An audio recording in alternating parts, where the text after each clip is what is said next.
দক্ষিণ city corporation ৩,২৫৬ নম্বর কর্মচারী সংগঠন থেকে একজন বড় ভাই কথা বলবে আপনাদের সবার সাথে। সবাই একটু শুনেন।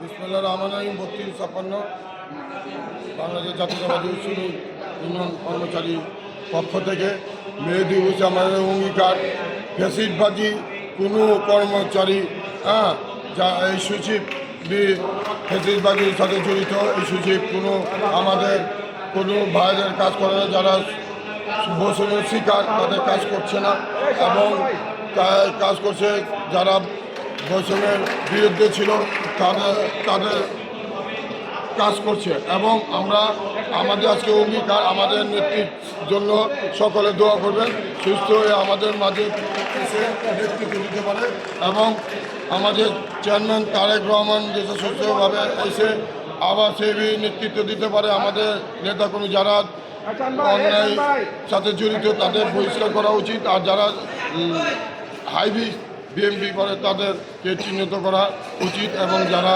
ওই যে আওয়ামী লীগের দোষক আছে তাদের দলে না লওয়া। এই বলে আমার বক্তব্য শেষ। যদি তুমি ভয় পাও তাহলে তুমি শেষ, যদি রুখে যারা তাহলে তুমি বাংলাদেশ। প্রথম বাংলাদেশ আমার, শেষ বাংলাদেশ, জীবন বাংলাদেশ আমার, মরণ বাংলা। খালেদা জিয়া জিন্দাবাদ, তারেক রহমান জিন্দাবাদ, শহীদ জিয়া অমর হোক। সবাইকে ধন্যবাদ।